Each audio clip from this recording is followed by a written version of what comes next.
तो पूरे देश में इन दिनों सिर्फ एक ही चर्चा है। हर कोई कलकत्ता के आरजी अस्पताल में 8 और 9 अगस्त की दरमियानी रात जो कुछ हुआ उसका सच जानना चाहता है, जिसकी तह तक पहुंचने के लिए सीबीआई पूरी कोशिश कर रही है। और इसी सिलसिले में आरोपी संजय रॉय का कल साइकोलॉजिकल टेस्ट शुरू हुआ है। सूत्रों के मुताबिक आरोपी संजय का साइकोलॉजिकल टेस्ट अभी जारी रहेगा। सीबीआई लगातार इस मामले की गुत्थी सुलझाने के लिए जांच में जुटी हुई है, सुराग जुटा रही है, सबूत जुटा रही है और उन्हीं सुराग, सबूतों और बयानों के आधार पर अब आपको आरजीकर अस्पताल में हुई दरिंदगी के सबसे बड़े किरदार की क्राइम कुंडली मैं बताने जा रही हूं। दिखाती हूं आपको ये सुपर एक्सक्लूसिव रिपोर्ट।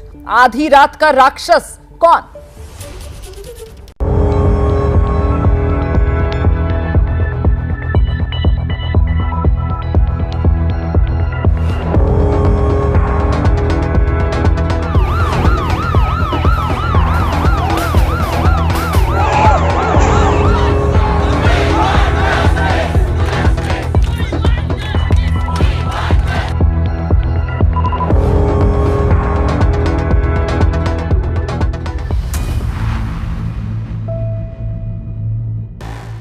कोलकाता का आरजीकर अस्पताल, जिसकी दीवारें बोल पाती तो गवाही देती कि उस रात अस्पताल में इंसान के भेष में एक शैतान आया था, जिसे तब किसी ने नहीं देखा जब डॉक्टर बिटिया से दरिंदगी कर रहा था।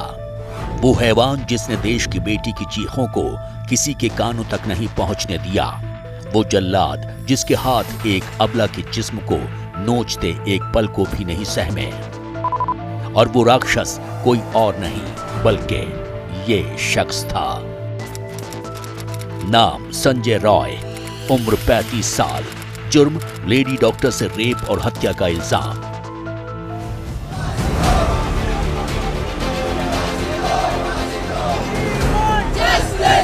देश को झकझोर देने वाली वारदात का फिलहाल यही किरदार है, यही जिम्मेदार है और यही गुनाहगार है।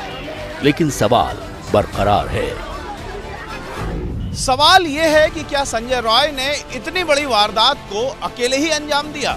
सबसे बड़ा सवाल यह है कि संजय रॉय को कैसे पता था कि पीड़ित डॉक्टर उस समय अस्पताल के सेमिनार हॉल में अकेली है और सो रही है। सवाल ये भी है कि क्या किसी ने संजय रॉय को लेडी डॉक्टर के अकेले होने की खबर दी? और सबसे बड़ा सवाल ये कि लेडी डॉक्टर के साथ दरिंदगी सिर्फ एक हादसा या वारदात है या फिर एक सोची समझी साजिश है?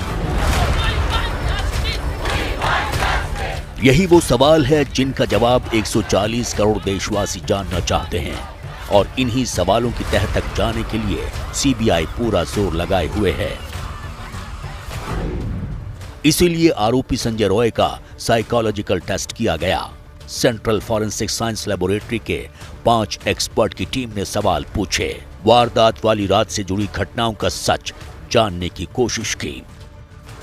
पुलिस के मुताबिक अस्पताल में लेडी डॉक्टर से 35 मिनट तक दरिंदगी की गई थी। उन्हें 35 मिनट का सच सामने लाने के लिए संजय रॉय का साइकोलॉजिकल टेस्ट किया गया। लेकिन ये टेस्ट होता क्या है? इस टेस्ट को साइकोलॉजिकल ऑटोप्सी यानी अपराधी के दिमाग का साइकोलॉजिकल पोस्टमार्टम करना भी कहते हैं। इस टेस्ट में सीबीआई लेड वॉइस एनालिसिस यानी झूठ बोलने की मशीन में संजय रॉय की आवाज को डाल सकती है। इस वॉइस के जरिए ये पता लगाया जा सकता है कि जो सवाल आरोपी से पूछे गए हैं उसका जवाब वो सच दे रहा है या फिर नहीं। टीम ने पूछताछ के लिए बाकायदा सवालों की फहरिस्त बनाई थी। मसलन, तुम्हारा नाम क्या है? तुम्हारे पास कितने मोबाइल फोन्स हैं? दोस्तों के नाम बताओ। किसी से कोई दुश्मनी अगर है तो क्यों है? उनके नाम बताओ। वारदात वाले दिन क्या क्या किया? कहां कहां गए थे? किस किस से मुलाकात की? वारदात की रात क्या तुमने शराब पी थी? अगर हां तो कितनी शराब पी थी? क्या तुम नशे के आदी हो? सेमिनार हॉल क्यों गए थे? तुमने पीड़िता को कहां देखा था? वगैरह वगैरह। सीबीआई 8 और 9 अगस्त की दरमियानी रात का सच जानने की कोशिश कर रही है। लेकिन सवाल यह है कि क्या संजय रॉय ने सच बोला? संजय रॉय वो शख्स है जिसे इस मामले में सबसे पहले गिरफ्तार किया गया था, जिसके खिलाफ सबसे पुख्ता सबूत हैं, जिसे अस्पताल में दाखिल होते और अस्पताल से बाहर निकलते देखा गया। सीबीआई सूत्रों के मुताबिक सीसीटीवी फुटेज में नजर आ रहा है कि आरोपी संजय रॉय 8 अगस्त की रात करीब 11 बजे हॉस्पिटल आया था। वो अस्पताल पहुंचने के बाद करीब 30 मिनट वहां रुका। इन 30 मिनटों में आरोपी संजय रॉय की मूवमेंट अस्पताल में नजर आ रही है। इसके बाद वो दोबारा देर रात 3:45 से 3:50 के बीच अस्पताल आता है और फिर सेमिनार रूम के अंदर जाता हुआ नजर आता है। इसके करीब 35 मिनट बाद वो सेमिनार रूम से बाहर निकलता है। इसके बाद सॉल्ट लेक में मौजूद बैरक में आकर पुलिस कर्मियों के पास सो गया। लेकिन बात सिर्फ इतनी ही नहीं है, लिहाजा देश को झकझोर देने वाली वारदात के सबसे बड़े गुनाहगार के परिचय का पोस्टमार्टम करना जरूरी है, वो भी सवाल के साथ कि कोलकाता कांड के आरोपी संजय रॉय का पूरा सच क्या है। इस सवाल का जवाब कोलकाता के भवानीपुर में मिलता है। भवानीपुर वही इलाका है जहां से ममता बनर्जी चुनाव जीतती हैं। संजय रॉय का परिवार लंबे वक्त से इसी इलाके में रहता है। आरजी कर अस्पताल से भवानीपुर पहुंचने में करीब 1.25 घंटे का वक्त लगता है। तंग गलियों से गुजरते हुए एक छोटा सा कमरा मिलता है।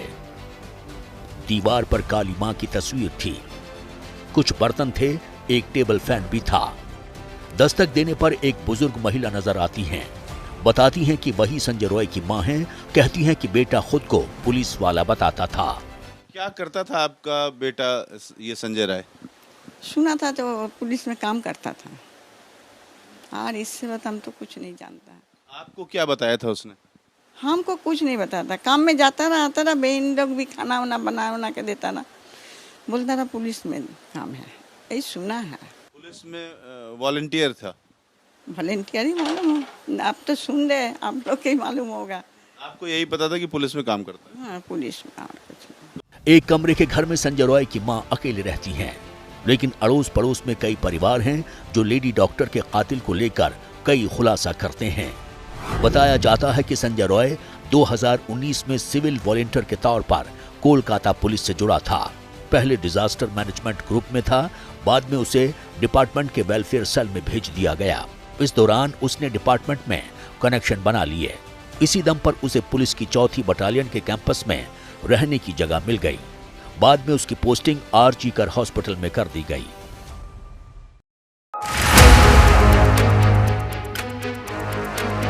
संजय रॉय जो टी शर्ट और टोपी पहनकर घूमता था, उस पर कोलकाता पुलिस छपा था। उसने अपनी बाइक पर भी कोलकाता पुलिस का स्टिकर लगा रखा था। वो कुछ वक्त से आरजी कर मेडिकल कॉलेज में पुलिस चौकी पर काम करने लगा था। वारदात के बाद पुलिस चौकी से ही वो गिरफ्तार हुआ था, लेकिन सवाल है कि ऐसा क्या था जिसने एक शख्स को इंसान से शैतान बना दिया। इसका जवाब भी भवानीपुर की उन्हीं तंग गलियों में मिलता है जहां संजय रॉय का परिवार रह रहा था। 8 दिन हो गया, 10 दिन हो गया, कोई फैसला नहीं, कोई मिছিল नहीं है, कुछ नहीं हो रहा। बोलना बेकार ही है ना, देश में झमेला बढ़ रहा, तंगी हो रहा। इतने दिन से सीरिया वाला लोग खोज के नहीं निकल रहा, पुलिस लोग मिल रहा, तो हम लोग पब्लिक क्या करेंगे? पड़ोसी बताते हैं कि संजय की मां मेंटली डिस्टर्ब है। छोटी बेटी घर पर मां की देखभाल करती है। पड़ोसियों ने संजय रॉय को लेकर कई चौंकाने वाली बातें बताई। मसलन संजय रॉय ने 4 शादियां की थी। वो अपनी बीवी से मारपीट करता था, इसलिए उसकी 3 पत्नियां उसे छोड़कर चली गईं, जबकि 4थी पत्नी की मौत कैंसर से हुई थी। कुछ पड़ोसियों का तो ये भी दावा है कि संजय ने 4 नहीं बल्कि 5 शादियां की थीं, लेकिन क्लेश की वजह से कोई भी पत्नी उसके साथ नहीं टिकी और छोड़कर चली गई। वैसे संजय रॉय के परिवार वालों को भी पक्का पता नहीं है कि अब तक वो कितनी शादियां कर चुका है। शादी के तो कोई न्यूज़ ही मेरे पास नहीं थे। मतलब और भी ये होता है ना कि यहाँ सभी को पता है कि इन लोग के साथ किसी तरह कोई रिलेशन नहीं है, इसलिए उन लोग भी वहाँ का चर्चा खूब एक मेरे साथ बोलते भी नहीं थे, क्योंकि ये तो अजब बात होता है ना कि बातचीत नहीं है, फिर उन लोग के बात हमको क्यों बोले, तो उन लोग भी खूब एक बोलते नहीं थे। ऐसा जब बच्चे मेरे छोटे थे, कारपूल से छोड़ने जाते, उस टाइम तो बच्चे छोटे, कारपूल में जा रहा था, तो जाते समय हम 2 बार 2 वाइफ को देखे हैं। एक बार पहले एक औरत को देखे बैठी हुई, तो हम पास में ही पूछे कि ये कौन है, बोले ये तुम्हारा भाई शादी किए हैं, उसके वाइफ है। फिर बहुत दिन बाद फिर एक बार एक औरत को देखे, वो अलग, तो मेरे मन में डाउट हुआ कि पहले तो कोई और रहती थी, ये कौन है। तो फिर पास में पूछे तो वो बोले कि तुम्हारे भाई दोबारा शादी किए हैं, माने तुम्हारे भाई को वाइफ है। बोला पहला वाले बीवी बोले उससे छोड़ा छोड़ी हो गया है। बस यही तो मुझे पता था। अब वो दिन शनिवार के दिन जो न्यूज़ आया टीवी पे, तब मुझे पता चला कि उसके 4 शादी हुए थे। तो हम तो 2 ही देखे हैं, तो इसलिए हम कुछ बोल नहीं सकते। संजय रॉय 4 बहनों के बीच इकलौता भाई है। सबसे बड़ी बहन संजय के घर से कुछ ही कदम की दूरी पर रहती है, लेकिन करीब 15 सालों से दोनों की बातचीत बंद है। संजय ने कभी उसे अपने घर नहीं आने दिया, क्योंकि बहन ने अपनी मर्जी से शादी की थी। अपना भाई है, पर फिर भी गलत जो होता है तो गलत है ना।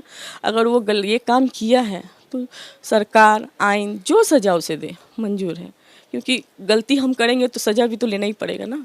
आप चाहेंगी कि जो दोषी होता है उसको हमेशा सजा होनी चाहिए, ऐसे मामले में संजय को फांसी हो, ये आप चाहेंगी? देखिए, अब ये न्याय मानने के लिए अगर वो दोष किया है तो हाँ बोल सक हाँ, अगर दोष किया है तो कोई भी बहन नहीं चाहती कि उसके भाई के साथ ऐसा हो, मगर क्या करे बोलिए। अगर वो इतना निष्ठुर काम इस तरह से एक लड़की के ऊपर किया है तो जरूर सजा होना चाहिए। जो सजा दे सरकार, आइन जो ठीक लगे वही कर सकते हैं। मुझे कुछ नहीं बोलना। हर गलत का तो अंजाम गलत ही होता है ना। वो क्यों किया ऐसे, क्या सोच कर किया? वो डॉक्टर थी, आज हम लोग कहीं ना काम आती। वो देश का भविष्य, ऐसा होता नहीं है। क्या कि पूरे देश को झकझोर देने वाली इस हैवानियत की पूरी कहानी बेहद हैरान करने वाली है। लेकिन सवाल अब भी बरकरार है कि क्या इस वारदात में संजय रॉय अकेले शामिल था या उसके साथ कोई और भी था? सबसे बड़ा सवाल यह है कि संजय रॉय को कैसे पता था कि पीड़ित डॉक्टर उस समय अस्पताल के सेमिनार हॉल में अकेली है और सो रही है। क्या वो लगातार लंबे समय से डॉक्टर पर नज़र रखता था और ये जानकारी रखता था कि वो कब और कहाँ जा रही है, या फिर किसी ने उसे खबर दी और एक ये बहुत बड़ी साजिश का हिस्सा था? शक ये भी जताया जा रहा है कि लेडी डॉक्टर किसी बड़े राज को जान गई थी। इस बात को लेकर भी चर्चा हो रही है कि पीड़िता विभाग में चल रहे ड्रग रैकेट का पर्दाफाश करने की कोशिश कर रही थी। कोई रिजल्ट नहीं मिला है अभी तक। इसकी जो इंक्वायरी चल रहा है इसका कोई रिजल्ट नहीं अभी तक मिला है। इसके लिए आशा करने के बाद हम क्या कर सकते हैं। एकदम हम लोग डिपार्टमेंट का कोई नहीं और कॉलेज का कोई हमारा साथ कोऑपरेट नहीं किया। पहले से तो हम ये बोल रहा है, यही तो दिक्कत है हम लोगों का। जो डिपार्टमेंट पूरा इसलिए इन्वॉल्व है इसमें। जो क्रिमिनेशन घाट का बारे में बोलता है, श्मशान घाट के बारे में, उधर 3 बॉडी पड़ा हुआ था, लेकिन उसका पहले ही हमारा लड़की का बॉडी जला दिया गया। पूरे मामले पर अस्पताल प्रशासन से लेकर दीदी की पुलिस तक सवालों में है। सवाल ये है कि सुसाइड की कहानी किसने और क्यों फैलाई? परिवार को बेटी का शव 3 घंटे तक क्यों नहीं देखने दिया गया? 3 शव होने के बावजूद लेडी डॉक्टर का अंतिम संस्कार पहले क्यों कर दिया गया? पीड़िता की मां के मुताबिक अस्पताल की तरफ से उन्हें पहले बेटी के बीमार होने और फिर आत्महत्या की खबर दी गई, लेकिन जब वो अस्पताल पहुंचे तो 3 घंटे बाद शव देखने दिया गया। शव की हालत दरिंदगी की सच बता रही थी। বৃহস্পতিবার ডিউটি গেছে, শুক্রবার মানে 10:53 তখন ফোন আসে প্রথম। আমরা সাথে সাথেই পৌঁছেছি, গাড়ি নিয়ে যতটা টাইম লাগে। তারপর আমাদের বসিয়ে রেখেছে, দেখতে দেয়নি। তারপর ডিপার্টমেন্টে বসে রয়েছি, 3টের সময় আমাদের দেখতে দিয়েছে। প্যান্ট ট্যান্ট গুলো সব খোলা ফেলা ছিল, গায়ে শুধু একটা জামা ছিল, চাদর দিয়ে মোড়ানো ছিল, হাতটা এরকম ভাঙা ছিল, এখানে চোখ দিয়ে রক্ত পড়ছিল, মুখ দিয়ে রক্ত পড়ছিল। না, আমি বলেছি আমার মেয়ের এই অবস্থা দেখে কেউ বলবে না সুইসাইড করেছে, মানে তাকে দেখলেই বোঝা যাচ্ছে কেউ তাকে খুন করে ফেলেছে। তখন তো আমি বলেছি আমার মেয়েটাকে অনেক কষ্ট করে ডাক্তার বানিয়েছিলাম, এরা আমার মেয়েকে খুন করে ফেলেছে। इल्जामों और सवालों की कड़ियां हर बीतते दिन के साथ लंबी हो रही हैं। इस बीच डॉक्टर बेटी के लिए इंसाफ की जंग कोलकाता से सुप्रीम कोर्ट तक पहुंच गई है। सुप्रीम कोर्ट ने कोलकाता कांड को लेकर स्वतः संज्ञान ले लिया है। अब सुप्रीम कोर्ट में ट्रेनी डॉक्टर के रेप हत्या के मामले की सुनवाई होगी। चीफ जस्टिस DY चंद्रचूड़ की बेंच 20 अगस्त को सुनवाई करेगी। 20 अगस्त को सुनवाई के लिए तय मुकदमों की सूची में ये केस 66वें नंबर पर है, लेकिन उसमें विशेष उल्लेख है कि पीठ इसे प्राथमिकता पर सुनेगी। 14 तारीख को आरकेजी कर मेडिकल कॉलेज पे जो घटना हुई है, जो अटैक हुआ है, उस पे doctor Monika BDS from army college of science dental science Secunderabad से, उन्होंने जो है लेटर पिटीशन के थ्रू सुप्रीम कोर्ट में याचिका डाली है। उसमें उनका ये है कि उसमें सेंट्रल फोर्स को तैनात किया जाए आरकेजी कर मेडिकल कॉलेज की सुरक्षा के लिए जब तक केस की पेंडेंसी है, जिससे वहाँ के स्टाफ की सुरक्षा हो सके, क्राइम सीन की सुरक्षा हो सके और लोग सुचारू रूप से वहाँ अपना काम कर सके। वहीं कोलकाता में सीबीआई अस्पताल में रेप और कत्ल की हर कड़ी को सामने लाने की कोशिश कर रही है। कॉलेज के प्रिंसिपल से सवालात का सिलसिला जारी है, तो साइकोलॉजिकल टेस्ट में संजय रॉय के दिमागी जहर का पोस्टमार्टम किया गया है। लेकिन सवाल ये है कि समाज में जब तक ऐसे राक्षस मौजूद रहेंगे, तब तक बेटियां कैसे महफूज रह पाएंगी। जाहिर है कोलकाता की निर्भया के इंसाफ तक ये जंग जारी रहेगी।